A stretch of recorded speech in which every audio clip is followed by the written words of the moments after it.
It's Monday, November the 14th, 2016, and this is your Barbados Today evening update. I'm Emmanuel Joseph. Thanks for joining us.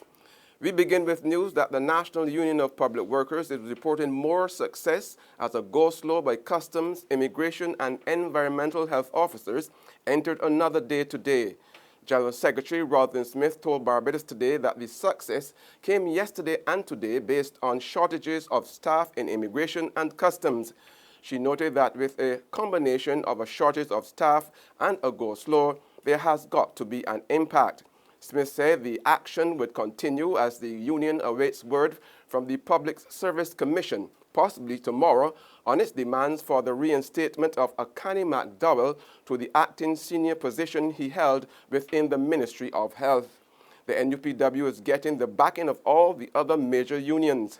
When asked to comment on the impact the go-slow has had on operations at the Grantley Adams International Airport today, Corporate Communications Officer Keith Goddard said passengers experienced some delays, adding that it was regrettable. However, Goddard declined to say any more on the matter.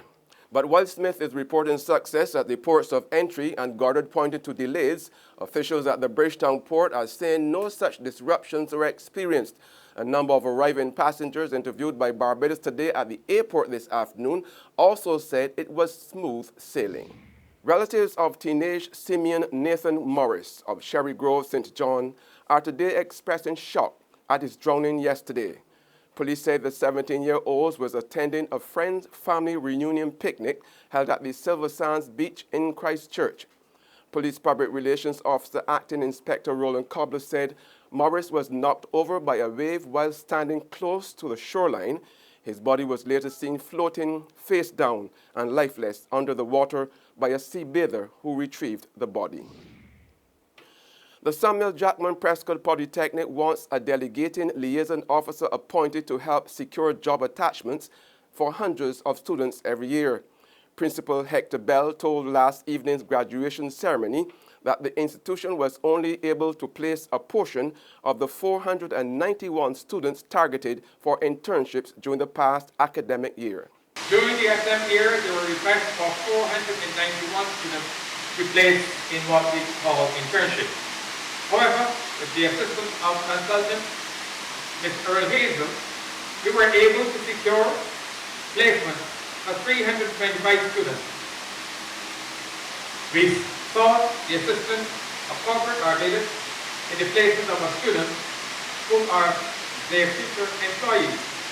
This situation must be addressed by the appointment of a dedicated liaison officer to help close the gap and assist students in being what we would describe as workforce ready. In his address to the students, Minister of Education Ronald Jones appealed to Barbadians to cut out what he called the "oh, poor me" mentality. Jones suggested that too many people were begging for something to put into their pockets rather than dedicating themselves to working. It's not how we can refer to pride in an industry anymore. It is "oh, poor me, poor me." That is what I hear. And if those who came before you simply dwell on, "oh, look, my condition. Nobody wants to give you anything." I'm hearing that too much. Nobody ain't giving you nothing. Well, give us something to make us feel proud. Give a little something to put him up. Okay. I hear those things and I shudder. So as I take it from my pocket and put it in your pocket, while we all can talk to somebody to give me something to put in my pocket. What foolishness! To put something in your pocket, you have to dedicate yourself to living, and in living to working. As Barbados prepares to mark its 50th anniversary of political independence on the 30th of this month, Prime Minister Francis Stewart is reminding Barbadians that the process of transforming the island from a former British colony into an independent state is not yet fully complete. Addressing the launch of the Challenge to Change 50th Independence Anniversary Special Edition magazine and awards ceremony at the Barbados Hilton Resort this morning, Stewart did not touch on a promise he made a year ago to complete the process of decolonization with the establishment of a republican form of government. He, however, focused on the contribution of public servants to the island's development at the event that honored 50 outstanding civil servants. We are still on the latter journey. For while for sure, we have achieved nationhood with all of its accoutrements of anthem, flag, and pledge. We are still on the way to true and effective independence, which is always evidenced by the full decolonization of our institutions, and most important, by the decolonization of the minds of our people. There's regional and international news after this short break.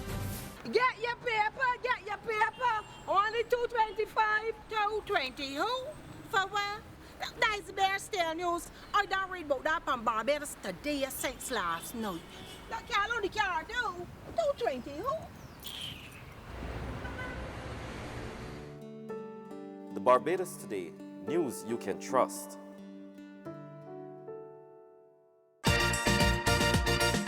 Maisie, this Christmas will be the best Belgian Christmas for we.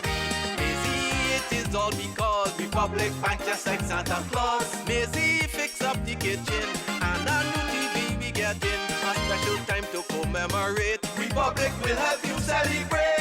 Get ready to celebrate 50 years of independence right through to the best Bajan Christmas ever with a Make It Happen loan of up to $50,000 from Republic Bank. Give your home a good old Bajan sprucer, buy some new furniture and appliances, or take an after-holiday trip to visit loved ones over and away. You could also be one of our lucky winners to share in fabulous prizes. Just visit any branch to apply. Go to republicbarbados.com or call us at 227-2700. We're also available via Skype and FaceTime. Special conditions apply. In Bajan style, it will be great with Republic Bank. Republic Bank, we're the one for you. We're back with news from the region now. The Guyana Teachers Union has won a lawsuit against the Teaching Service Commission over stalled and wrongful promotion of teachers. Royden James reports from Georgetown.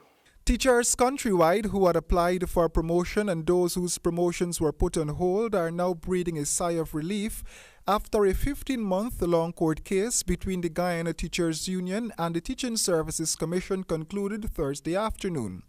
It all started in August 2015 when teachers began to voice their dissatisfaction over the manner in which promotions were awarded. In some cases, teachers who are in the system for lengthy periods and those who recently joined the teaching service were promoted to the same position, even if they had same qualifications. Madam Cummins would have granted in favor of the Guyana Teachers Union, redirecting or directing the Teaching Service Commission to have all of the applications that would have been sent to them to review, have all of them being reviewed. And on the international scene, President-elect Donald Trump's selection of Steve Bannon as his chief strategist and senior counselor has sparked a backlash. Bannon is linked to anti-Semitic and white supremacist views. Steve Bannon, the former head of Breitbart News, has been a controversial figure in the president-elect's orbit from the moment he came on board late in the campaign. While his supporters are now applauding his new White House role, critics are growing very concerned about what kind of worldview he might bring to the West Wing.